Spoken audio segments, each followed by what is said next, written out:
काटाकीर नेत्यांचा होणार काटाकीर काटाकीर नेत्यांचा होणार काटाकीर दादा काटाकीर नेत्यांचा होणार काटाकीर खात्यावर बोट टांगा पलटी खोड कुणाचं होणार फरारी हे खात्यावर बोट टांगा पलटी खोड कुणाचं होणार फरारी काटाकीर नेत्यांचा होणार काटाकीर दादा काटाकीर नेत्यांचा होणार काटाकीर महापालिकेची आली बारी कोण्यान मोन्या अलदारी हे महापालिकेची आली बारी कोण्यान मोन्या अलदारी काटाकीर नेत्यांचा होणार काटाकीर दादा काटाकीर नेत्यांचा होणार काटाकीर वार माझं हाय असं तुम्ही सांगताय लोक तुमच्याबद्दल काय बोलतात जाणून तुम्हाला घ्यायचं आहे काय अहो दादा काटाकीर काटाकीर नेत्यांचा होणार काटाकीर दादा काटाकीर नेत्यांचा होणार काटाकीर महाराष्ट्र वृत्तदर्शन न्यूज प्रस्तुत काटाकीर या विशेष कार्यक्रमामध्ये मी राजेंद्र कांबळे आपणा सर्वांचं स्वागत करतो।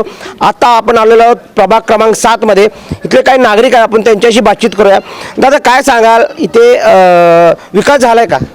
या ठिकाणी भाजपनं भरपूर विकास केलेला आहे आणि आमचं खास करून खाडे साहेबांच्या फंडातून हा ह्या ते गंगानगर हिंदू मंदिर कॉलनी 1997 पासून राहतोय आणि ह्या ठिकाणी पाण्याचा एवढा निसर्ग होत नव्हता, गोडीवाडे पाणी थांबत होतं। ह्या ठिकाणी खाडे साहेबांच्या फंडातून आणि आमच्या संगीता मॅडम महापुराच्या फंडातून तर हे गटारीचा निसर्ग पाण्याचा केलवून दिलेला आहे आणि बुधवार हा जागा फक्त ओपन पेस आम्ही दाखवला होता, तर संगीताताई मॅडमने खाडे साहेबाला सांगून आमदार फंडातून आम्हाला बुधवार बांधून दिलेला आहे। ही कंपाऊंड भिंत सुद्धा तिनेच बांधलेली आहे आणि ह्या ठिकाणी ड्रेनेज लाईन, पाणी, ड्रेनेज, गटारी आणि स्ट्रीट लाईट हे या ठिकाणी दवाखाना ह्या वॉर्डात हे भरपूर कामं खाडे साहेबांच्या फंडातून संगीताताई खोतनी आणि चारी भाजपाच्या नगरसेवकांनी सगळ्या जणांनी मिळून ह्या ठिकाणी फंड वापरलेला आहे आणि ह्या ठिकाणी आमचा भरपूर विकास झालेला आहे। वारा कोणाचा आहे? वारा आमचा BJPचा आहे आणि पहिला 4 नगरसेवक निवडून आलेले आहेत आणि आत्ता सुद्धा निवडून येणार आहेत। तुम्ही काय सांगाल, विकास झालाय का या वार्डात? विकास 100% झालेला आहे। गेले 30 वर्षापासून मी समतानगर येथे राहतोय। चिखलात सुद्धा पाय घालण्याची अवस्था नव्हती। माननीय माजी नगरसेवक विठ्ठल तात्या खोत पहिल्यांदा निवडून आले, त्याच्यानंतर संगीताताई आल्या आणि त्यांनी भरपूर ह्या समतानगरसाठी, गंगानगर, शांतीनगरसाठी भरपूर कामं केलेली आहेत। पाणी प्यायला नव्हतं, पाण्याची टाकी बनवली, सरकारी दवाखाना नव्हता, सरकारी दवाखाना बनवला, रस्ते बनवले आणि भरपूर काही समतानगरमध्ये आमच्या सगळ्या ह्या 4 नगरसेवक पहिलीची नगरसेवकांनी केले, आत्ताचे पण 4 नगरसेवक आहेत। काही थोडी कामं राहिल्यात, ती तेवढी करावी एवढी माझी कळकळीची विनंती आहे, एवढं सांगतो मी।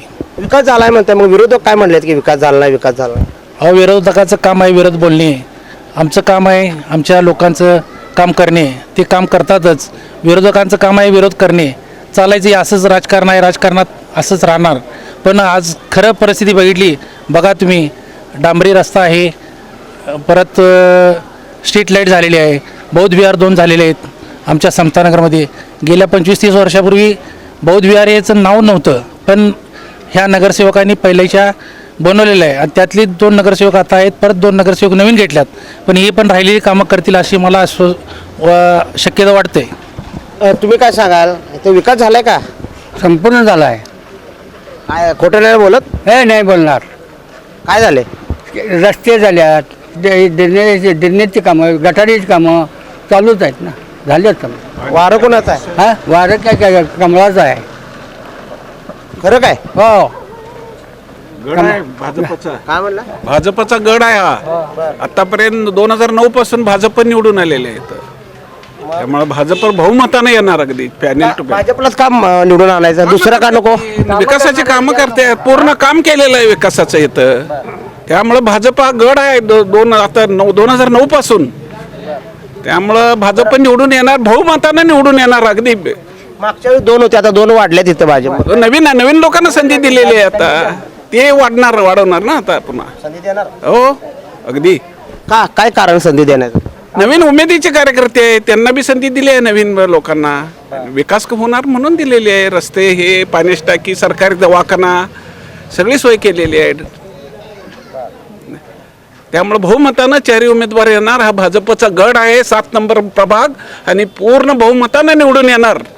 विरोधकाचं डिपॉझिट जप्त होणार. काय तुम्ही काय सांगाल त्याच्या वारं कुणाचं आहे? भाजपचं आहे. का भाजपचं का? कामं झाले नाही भरपूर इथं, बरं. आणि संगीता खोतनं सगळे कामं करून दिले. कुठले अडचण आम्हाला ठेवले, सगळी कामं केली त्यांनी. काय वार्डात काय वातावरण कोणाचं आहे? का भाजपचंच आहे. कामं केलेत का? कामं केले वा, इथले नगरसेवक गणेशा माळी येत होते का 5 वर्ष? हे येते ते सारखं चक्कर मारून जाते.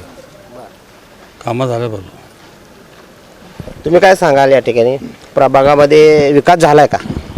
भागामध्ये भरपूर विकास झालेला आहे. सर्व काय पाहता सगळं सर्व विषय विकास झालेला आहे. पण हे सांगायचं आहे की महानगरपालिकेमध्ये जे काय सांगली मिरज कुपाड महानगरपालिका आहे त्यामध्ये 50-60 वर्षे झाले झोपडपट्टीधारक राहिलेले आहेत. मग ज्यांचा अडथळा होत नाही त्यांना बावनकुळे साहेबांनी असा GR काढला की त्यांचे जेथे राहतात त्यांना ते घरे मिळावे. त्यामुळे आमचे झोपडपट्टीचे मतदार हे भाजपलाच मतदान करणार आहेत. त्यामुळे त्यांच्यात उत्साह वाढलेला आहे की आम्हाला ज्या आहे त्या जागेवर घरं मिळणार आहेत. त्यामुळे काही अडचण नाही. सर्वच उमेदवार म्हणजे मतदार आपले बाहेर पडलेले आहेत मतदानासाठी. वातावरण कोणाचं आहे? भाजपचं आहे. यापूर्वी भाजपचं आहे होतं, आणि ह्या वेळेला सुद्धा 4 सीटा भरघोस मतांनी निवडून येतील असा आमचा ठाम विश्वास आहे. लोक म्हणलेत की विकास झालाय, खरोखर झालाय का विकास? आता मी पोलीस सेवेतून रिटायर झालेलो आहे. 2018ला मी रिटायर झालो. 2018 पूर्वीची परिस्थिती बघितली तर इकडं आम्हाला सायकलनं सुद्धा येता येत नव्हतं नाईटला. तर आत्ता एवढी रस्ते, ड्रेनेज व्यवस्था, लाईट, पाण्याची टाकी बांधलेली आहे, नागरी सुविधा भरपूर झालेल्या आहेत. त्यामुळं भाजपनं हा विकास पुरेपूर केलेला आहे, आणि राहिलेली उर्वरित कामं जी आहेत ते यापुढे सुद्धा आम्ही जोमाने करू. एवढं सांगा, विकास झालाय म्हणताय, विरोधक का आरोप करल्यात? इथं जे काय म्हणजे काय झालं, भाजपनं विकास केला असं तुम्ही म्हणताय, मग आता विरोधक म्हणले की भारतीय जनता पार्टीनं म्हणजे विकासच केला नाही. विरोधकांचं हे बोलणंच आहे, त्यांना विषयच नाही ना कुठला, त्यांनी विकासच केलेला नाही. त्यांच्याकडे हा एकच मुद्दा आहे की फक्त टीका करणे, त्याच्याशिवाय त्यांना दुसरं काही काम नाही. भाजपचं काम आहे की काम दाखवणे. यापूर्वी काम दाखवलेलं नाही, ह्याच्या पुढेही काम दाखवणार. तुम्ही काय सांगाल काका? प्रभाग क्रमांक 7 मध्ये खरोखर विकास झालाय? प्रभाग क्रमांक 7 मध्ये भरपूर विकास झालेला आहे. आम्ही भाजपमधलं पहिल्यापासून ज्येष्ठ नागरिक म्हणून तुम्हाला सांगतो की एवढं विकास झालेला आहे की आम्हाला एवढं स्वप्नासोबत आम्ही बघितलं